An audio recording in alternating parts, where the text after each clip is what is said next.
So hello everyone, welcome to Aisling Academy's YouTube channel. I hope everyone is doing good. हम इस video में बात करेंगे प्रखर शर्मा जी से. प्रखर Sharma ji is All India rank 51 in SSC JEE examination this year and also जो MES में सिलेक्शन लेकर अभी बैठे हुए हैं. MES में उनका जो रैंक रहा है, it is 6th. It is one of the best departments to go for.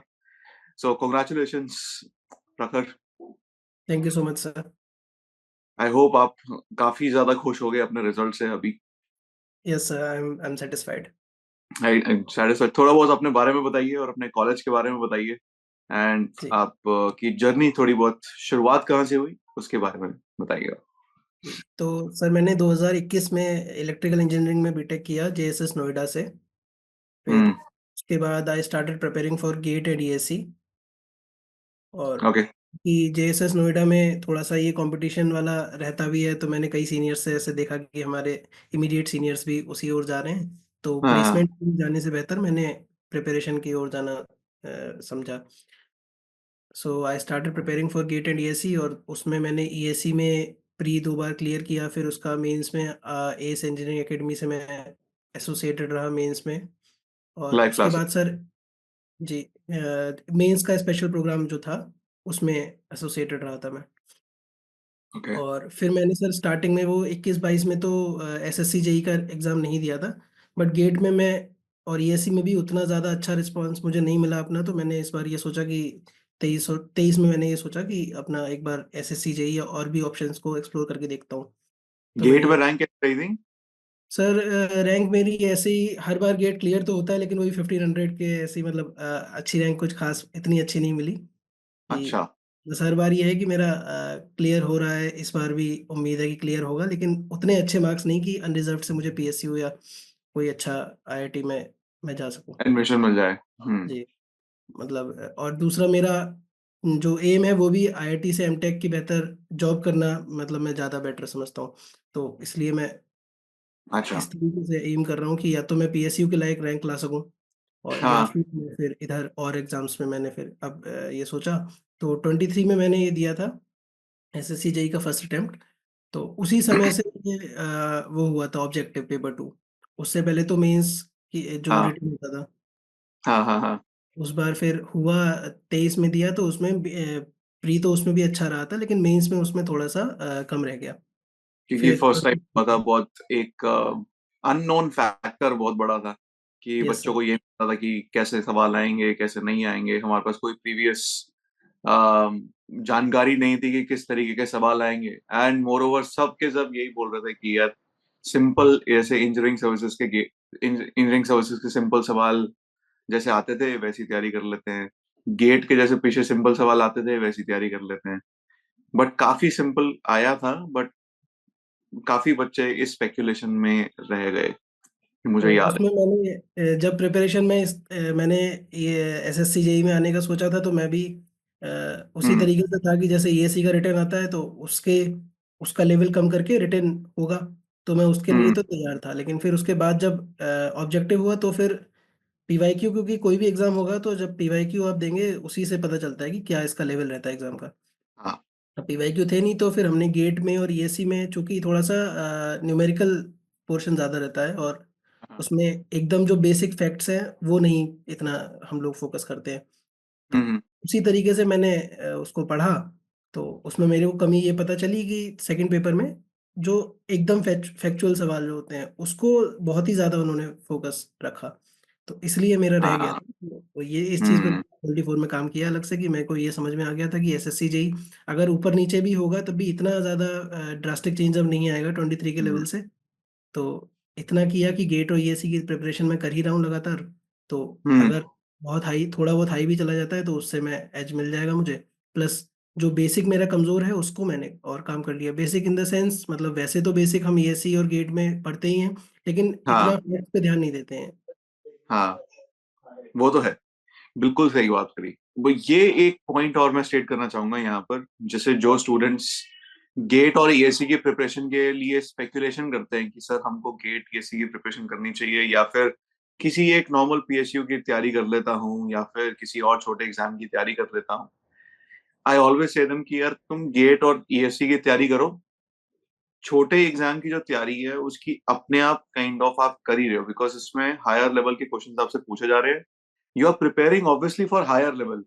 जब मैं छोटे लेवल के एग्जाम्स के लिए तैयारी करने लगता हूँ, जैसे एसएससी जेई, आरआरबी जेई या अलग कॉम्पिटेटिव एग्जाम्स, तो उसमें मेरी तैयारी अपने आप साथ साथ हो रही है। बस उसमें मुझे प्रैक्टिस करनी है, अलग से प्रैक्टिस करनी है, अलग से जो हाँ, उसके सवाल लगाने पीवाईक्यूज़ को हैं देख वो के आप देखना है। जो प्रीवियस ईयर अलग से क्वेश्चन। सवाल ऐसे आ रहे हैं वो पढ़ लेना चाहिए आपको।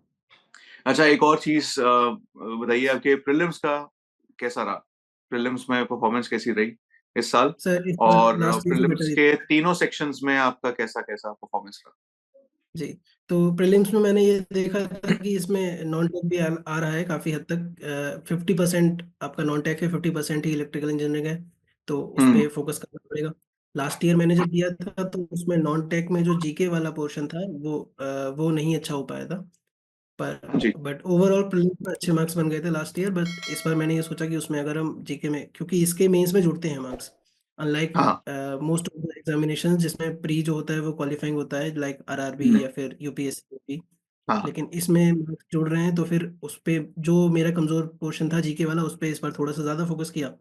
और प्लस जो रीजनिंग वाला पार्ट था वो 23 में भी अच्छा हुआ था। इस बार भी 48 मार्क्स उसमें रहे, 2 सवाल मैंने किए ही हम्म। नहीं, क्योंकि उसमें अच्छा। टाइम मुझे लग रहा था कि मैं इलेक्ट्रिकल का टाइम इसमें देके अपना नुकसान कर हम्म। लूंगा, इसलिए मैंने उन 2 हम्म। सवालों पर ज़्यादा हम्म। दिमाग नहीं लगाया। और उसके हम्म। बाद फिर जो जीके था, जीके के लिए करंट अफेयर्स तो ऐसा है कि हमें पता ही नहीं है कब आए, कब का आएगा, क्या आएगा। बट एक जनरल ओवरऑल नॉलेज रहनी चाहिए कि आप क्या पढ़ रहे हो। हाँ। और हाँ। फिर फिर थोड़ा बहुत ऐसे सेक्शंस हैं जो ज़्यादा आते हैं, फॉर एग्जांपल स्पोर्ट्स वाला सेक्शन हो गया, या फिर जो हाँ। डांस एंड ये जो म्यूजिक वाला सेक्शन हो गया, या हम्म। रिसेंटली किसी बड़े म्यूजिशियन को कोई अवार्ड मिला है या फिर किसी की डेथ हुई है तो उससे संबंधित सवाल हो हम्म। गए, या फिर कोई अपॉइंटमेंट्स हो गए। जैसे इस बार हाँ। अपॉइंटमेंट में ये उन्होंने देखा था कि ये पूछ रहे हैं जो गवर्नर्स अपॉइंट हुए हैं न्यू, उनके बारे में पूछ रहे हैं, तो उसको हाँ। पढ़ लिया। मतलब ऐसे फैक्ट्स की ये आप, तो ऑब्वियस है, हाँ, कि आप डिसाइड ये नहीं तो पढ़ना ही से है। नहीं कर सकते मतलब हैं कि ये आप तो, क्या पढ़ेंगे, लेकिन जो चीज़ इंपॉर्टेंट आपको लगती जा रही है उसको तुरंत एक एक मॉड्यूल बट कर करके पढ़ते जाइए। जीके जीके के लिए कौन सा सेक्शन, जीके के लिए कौन सा सेक्शन बुक यूज करी? सर जीके के जीके लिए, के लिए जनरल नॉलेज जी, जीके के लिए सबसे पहले तो ये है कौन कि सी? हाँ। Yes sir. जनरल अवेयरनेस को छोड़ते हैं अभी, जो आपका फर्स्ट पार्ट होता है, सेक्शन 1, जिसमें आपका जनरल एप्टीट्यूड के सवाल आते हैं, क्वांटिटेटिव एप्टीट्यूड के सवाल आते हैं, राइट? उसके लिए आपने प्रीवियस ईयर क्वेश्चंस को कितनी ज्यादा अहमियत दी? Yes sir. Sir being an engineer इतना ज़्यादा फ़र्क उसमें, मतलब इतना ज़्यादा इफेक्ट उसमें नहीं पड़ा कि अ, अगर कोई चीज़ बहुत ज़्यादा मुश्किल है या कम है। बस इसमें हम लोगों को पढ़ना इतना सा है कि कौन सी टॉपिक्स ऐसे हैं जिन पर वो सवाल पूछ रहे हैं, क्योंकि सारे हम्म। टॉपिक इतने तो हैं कि हम लोग कर लेंगे। गेट में हम लोग एप्टीट्यूड पढ़ते ही हैं, तो उसमें हम्म। इतना तो होता है कि कर लेंगे। बस जो टॉपिक्स इंपॉर्टेंट है ये हमें पीवाईक्यू बताएगा प्रीवियस ईयर हाँ। में। अब एसएससी का ही ये तो प्री तो हमेशा से ही ऑब्जेक्टिव होता आ रहा है, तो इसके पीवाईक्यूज हम्म। से अवेलेबल है। प्लस अगर हम्म। आपको लगता है कि इस साल एसएससी किस चीज़ पर ज़्यादा फोकस कर रहा है तो उसके लिए उस साल के आप सीजीएल या सीएचएसएल के भी देख सकते हैं, अगर अगर हाँ, आपको गुड। ऐसा लगता है कि उस चीज़ पे आपको अलग से ज़्यादा फोकस करने की ज़रूरत है तो वो गुड। टॉपिक सर रिपीट करता रहता है एसएससी, ऐसा कोई अलग से हम्म। टॉपिक नया इंट्रोड्यूस नहीं करता है। तो वही मैंने गुड। किया, टॉपिक्स देख लिए मैंने कि उसको ज़्यादा हम्म। पूछा जा रहा है, हम्म। तो उन टॉपिक्स के सवाल एक एक बार करके देख लिए, प्लस उनसे अपनी टाइमिंग बिठा ली मॉक टेस्ट हम्म। लगाकर। Very good. मेरा नेक्स्ट सवाल मॉक टेस्ट को लेकर ही था कि अगेन मॉक टेस्ट कितने दिए, और कितना ज्यादा इन्फ्लुएंस हुए मॉक टेस्ट से, कितना ज्यादा प्रिपरेशन में फर्क पड़ा मॉक टेस्ट से? आपने मेरे ख्याल से एज से ऑनलाइन टेस्ट सीरीज भी ली थी, आई गेस, यस है सर, ना? एस की टेस्ट सीरीज मैंने गेट के लिए ली थी। तो गेट की ली थी। जी, ओके। और सर जो भी आप ऑनलाइन टेस्ट कहीं, सीरीज से वैसे आपको कितना इन्फ्लुएंस हुआ, बताएंगे? सर जो हम तैयारी करते हैं तो उसमें हमें ये तो होता है कि आप क्या पढ़ रहे हो या फिर कौन सी चीज़ क्या है, लेकिन जो एग्ज़ाम होता है तो उसमें जो टाइम का प्रेशर होता है वो पढ़ाई करते पर नहीं समझ सकते अगर मॉक टेस्ट नहीं दिया तो हम्म। उसमें क्वेश्चंस का लेवल भले ही कम हो, लेकिन उसकी संख्या बहुत ज़्यादा होती है और समय हाँ। जाता है, तो फिर वो एक एक मिनट ऐसे निकलता है तो लगता है कि एक एक सवाल जा रहा है हमारा। तो उसमें बहुत टाइम और ज़्यादा accuracy is the game over here. हाँ, और उसमें उसमें अगर गलती से भी जल्दी में हमने पूरा सॉल्व करके गलत लगा दिया, तो ये जो हम्म। छोटी-छोटी गलतियाँ हैं फिर वो बाद में बहुत ज़्यादा तकलीफ देती हैं। तो टोटल उसके कितने लिए नंबर बने थे प्रीलिम्स में? सर प्री में मेरा नॉर्मलाइज़ 152 पॉइंट समथिंग हुआ था। Very good, very good. लेकिन वैसे रॉ इसका 141 रहा था। हाँ, मतलब 141 कट ऑफ रही थी और आपके 152 आए थे। जी। फिर उसके बाद cut off mains. Sir I think 130 के ऊपर गई थी थोड़ा-सा। मैं अच्छा, रॉ 130। मेरा 141 आया था और नॉर्मलाइज़ होके वो 152 हो गया था, क्योंकि मेरी अच्छा, वाली तो थोड़ी-सी हार्ड थी। अच्छा, अच्छा, सुपर। ये मेंस में कैसा रहा परफॉर्मेंस, और मेंस में कोई चैलेंज इस बार, सर क्योंकि आपने मेंस में आप कोशिश कर रहे थे कि मिस्टेक्स को पूरा करा, जो पीछे आपकी गलतियां रह गई थी मेंस में, आपने बताया था कि मेंस प्रॉब्लमैटिक था यस पहले, सर। 23 उसको में कैसे मेंस में किया? इसी वजह से नहीं अच्छा सा हो पाया था, क्योंकि उसमें मैंने मेंस को मेंस समझ के उस तरीके से पढ़ा था कि मेंस में लेवल हाई जाएगा, या फिर ईएससी और हम्म। गेट प्रिपरेशन जो है उसके उसी लेवल की इसमें भी करनी पड़ेगी। बट इस बार जब देख लिया कि इतना मुश्किल नहीं आएगा, तो जो प्री के ही सवाल हैं, जो बहुत हम्म। इंपॉर्टेंट हैं या फिर 2-3 बार रिपीट हो रहे हैं, टॉपिक्स हैं ऐसे जो रिपीट हो रहे हैं, उन्हीं को दोबारा हम्म। पढ़ो, प्लस थोड़ी बहुत फैक्ट्स हैं। जैसे कुछ एग्ज़ाम्पल के तौर पे बताऊँ तो सीआरओ का स्ट्रक्चर है या फिर केबल का स्ट्रक्चर है, ऐसी चीज़ें जो हाँ। एकदम रटने वाला था होता है थोड़ा, क्योंकि एग्ज़ाम जो डिमांड कर रहा है वो तो करना ही पड़ेगा, मतलब ऐसा कोई इसमें गलत नहीं है हाँ। कि इंजीनियर हैं तो फिर रट क्यों रहे हो या ये वो, लेकिन जब एग्ज़ाम डिमांड हम्म। कर तो फिर पढ़ना तो पड़ेगा। तो ऐसे सवाल हम्म। थे जो लास्ट ईयर नहीं पढ़ पाया था, जो ऐसे हम्म। छोटे-छोटे थे, क्योंकि ये मैंने देखा कि फ़ॉर्मूला बेस्ड अगर कोई न्यूमेरिकल आ भी रहा है तो इतना आ रहा है कि उसमें एक फ़ॉर्मूला लगा के और उसका ही आंसर निकालना है बस। इतना नहीं आ रहा है कि पहले एक फ़ॉर्मूले से एक वैल्यू निकालो, फिर उस वैल्यू को पुट करके दूसरी वैल्यू निकालो, या कोई बहुत एनालिसिस करनी है। तो बस फ़ॉर्मूले तो आपको टिप्स पर हम्म। धीरे-धीरे जो इम्पोर्टेंट है, पीवाईक्यू सर बहुत इम्पोर्टेंट है, अगर पीवाईक्यू आप करते हो तो ये तो आपको पता चल जाएगा कि कौन से टॉपिक्स और हम्म। कौन से फ़ॉर्मूले आपको रिपीटेडली अब पढ़ने हैं। लेवल है। अब हमारे पास एक्सपीरियंस है कि किस तरीके के सवाल पूछे जाएंगे मेंस में भी। ये एक हाँ। प्लस पॉइंट है अब जो स्टूडेंट प्रिपेयर करेगा उसके लिए। और उसको एक प्री जो का भी साथ में पढ़ना पड़ेगा। मेंस में लेवल आप ये मत सोचो कि मेंस अलग से ही आएगा, प्री जो है वही मेंस है। इतना आप समझ के अगर चलेंगे हाँ, तो वैसा ही लेवल है, वैसा ही लेवल है, बिल्कुल सही कहा, बिल्कुल सही कहा। जो अब बिल्कुल अलग से तैयारी करने की जरूरत नहीं है। अगेन, सिलेबस वही है, टेक्निकल सिलेबस वही रहेगा, कॉन्सेप्ट वही रहेंगे, सवाल का जो लेवल है वो अप्रोक्सीमेटली सेम है। तो हमें शुरुआत से ही इसी माइंडसेट से पढ़ना चाहिए कि हमारे को मेंस तक जाना है और मेंस भी क्लियर करना जी। है, राइट सर? तो और एक और चीज ये पूछना चाहूंगा कि कितना ज्यादा इन्फ्लुएंस रहा आपका कॉलेज, बिकॉज कॉलेज आपका JSS Noida, it is one of the best colleges in greater Noida. और जितना मैं समझता हूँ, कोर इंजीनियर्स के बीच में जेएसएस में काफी कंपटीशन रहता है कि बहुत सारे बच्चे वहां पर तैयारी करते हैं जेएसएस में सरकारी नौकरियों की। इंजीनियरिंग सर्विसेज हो गया, गेट हो गया, या फिर एसएससी जेई आरआरबी जेई हो गया। मैं काफी स्टूडेंट्स को पर्सनली भी जानता हूँ, मेरे खुद के पीयर्स जेएसएस नोएडा से जो रहे, वो भी काफी कॉम्पिटेटिव माहौल से आए हैं। और ये भी समझता हूँ कि एस में भी काफी सारे बच्चे जेएसएस से आते हैं हर साल। तो जेएसएस का क्या इन्फ्लुएंस रहा आपके ऊपर, एक और इस पे लाइट देंगे थोड़ी सी। सर डेफ़िनेटली जब मेरी रैंक उसमें यूपीएससी जब हुआ था, उसमें रैंक ऐसी थी कि आपको यूपी का अच्छा कॉलेज मिल जाएगा। तो मैंने हम्म। जो और 1-2 गवर्नमेंट कॉलेजेस थे जो रैंकिंग में जेएसएस से ऊपर आते थे बस, लेकिन लोकेशन और कॉलेज का नाम के हिसाब से मैंने जेएसएस को ही अपने प्रायोरिटी में रखा था स्टार्टिंग में ही। हम्म। क्योंकि हम्म। एक तो लोकेशन उसकी आपकी एनसीआर में है, तो अगर आप प्राइवेट जॉब की ओर भी जाना चाहते हैं तो फिर वहाँ पे अपॉर्चुनिटीज़ रिलेटिवली बेटर और ज़्यादा अवेलेबल हैं।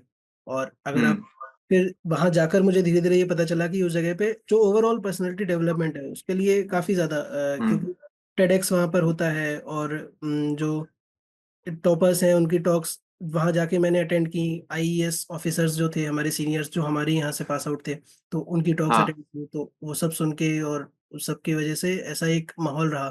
फिर हमारे इमीडिएट सीनियर्स ने भी गेट और ईएससी क्वालिफाइड किए जब, तो फिर हम्म। धीरे-धीरे उसमें ये हो गया कि आपको कोर जो ज़्यादातर लोगों का ये हो गया था कि हमको प्रिपरेशन करना ही यही। है।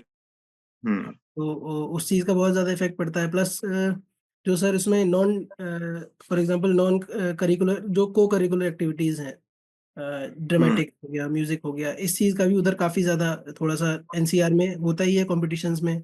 मैं खुद भी ड्रामेटिक सोसाइटी में था वहाँ पर, तो उसका भी बहुत ज़्यादा हम्म इफ़ेक्ट पड़ता है आपकी ओवरऑल पर्सनैलिटी के ऊपर।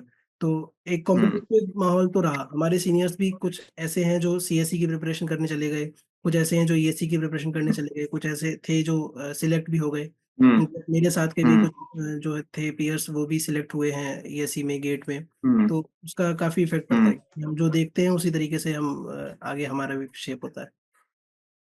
हम भी यही देखते हैं कि हर साल जो आया है पढ़ने के लिए जेएसएस से, वो हमारा एक उसके ऊपर एक नजर रहती है, बिकॉज अगेन नजर इस पॉइंट ऑफ व्यू से, क्योंकि हर साल 2 या 3 बच्चे निकल ही आते हैं जो जेएसएस से पढ़े हैं। हर जी, साल कभी ना कभी आपको किसी स्ट्रीम से बच्चा निकल आएगा कि जो जेएसएस से पढ़ के आया वो रैंकर है, राइट। एटलीस्ट टॉप 200 टॉप 300 में तो आएगा ही आएगा। उसका एक नोशन हमारे दिमाग में भी है, और वहां के फैकल्टीज के दिमाग में भी है, जो फैकल्टीज के मैं वहां से टच में हूँ। वेरी गुड प्रखर, थैंक यू वेरी मच। आपसे मुझे और बहुत सारे बच्चों को बहुत कुछ सीखने को मिलेगा regarding how to prepare for such competitive exams, और किस तरीके से पढ़ा जाता है इन वेरियस कॉम्पिटेटिव एग्जाम। और it is not a easy job what you have done. It is one of the toughest jobs to crack such competitive exams. Even if it is for junior engineer position, competitive competition is very high. Um, and um, and one more thing, if you are preparing for GATE and ESE, you got nothing to lose, right? You जी। are gaining technical knowledge of your subjects. आप अपने technical knowledge बहुत बढ़िया तरीके से improve कर रहे हैं, और उसी पे ही काम करते जाएंगे तो आपका कोई ना कोई एग्जाम निकल के आ जाता है बाहर, राइट। चलिए, थैंक यू वेरी मच प्रखर, thank you. Thank you so much.